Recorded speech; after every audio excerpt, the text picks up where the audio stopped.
ಈ energy clear ಆಗಿ ನಿಮ್ಮ ಒಂದು ಪಾರ್ಟ್ನರ್ಗೋಸ್ಕರನೇ ಇದೆ. ಈ ಸಮಯದಲ್ಲಿ ಈ ಒಂದು ಎನರ್ಜಿನ ಇಗ್ನೋರ್ ಮಾಡಬೇಡಿ. ಈ ಎನರ್ಜಿ ನಿಮಗೆ ಕ್ಲೇಮ್ ಆಗೋದಕ್ಕೆ ಕಮೆಂಟ್ ಸೆಕ್ಷನ್ ಅಲ್ಲಿ ಟೈಮ್ ಅಂತ ನೀವು ಕಮೆಂಟ್ ಮಾಡಬೇಕಾಗತ್ತೆ.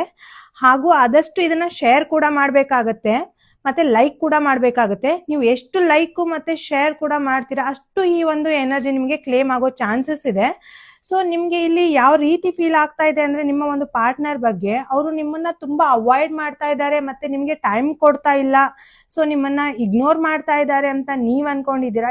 ಸೊ ಈ ಒಂದು ಸಂಬಂಧ ಇಲ್ಲೇ ಮುಗಿತಾ ಇರ್ಬೋದಾ ಅಂತ ನಿಮ್ಗೆ ಈ ರೀತಿ ಒಂದು ಡೌಟ್ ಬರ್ತಾ ಇದೆ. ಬಟ್ ಡೆಫಿನೆಟ್ಲಿ ಇಲ್ಲ. ಯಾಕಂತಂದ್ರೆ ಅವರ ಒಂದು ಸದ್ಯದ ಪರಿಸ್ಥಿತಿ ಯಾವ ರೀತಿ ಇದೆ ಅಂತಂತಂದ್ರೆ, ಅವ್ರಿಗೆ ಏನೋ ಒಂದು ಅವರ ಲೈಫ್ ಅಲ್ಲಿ ಒಂದು ಲಾಸ್ ಆಗಿರ್ಬೋದು ಅಥವಾ ಓವರ್ ಜವಾಬ್ದಾರಿ ಆಗಿರ್ಬೋದು. ಸೊ ಅವ್ರ ಮೇಲೆ ಇರೋದ್ರಿಂದ ಅವ್ರಿಗೆ ಸ್ವಲ್ಪ ನಿಮ್ಮ ಕಡೆ ಯಾವ ರೀತಿ ಅಂತ ಹೇಳಿದ್ರೆ, ನಿಮ್ ಜೊತೆ ಟೈಮ್ ಸ್ಪೆಂಡ್ ಮಾಡೋಕ್ ಆಗ್ತಾ ಇಲ್ಲ, ಮತ್ತೆ ನಿಮ್ಗೆ ಅದನ್ನ ಶೇರ್ ಕೂಡ ಮಾಡ್ತಾ ಇಲ್ಲ ಅವರು.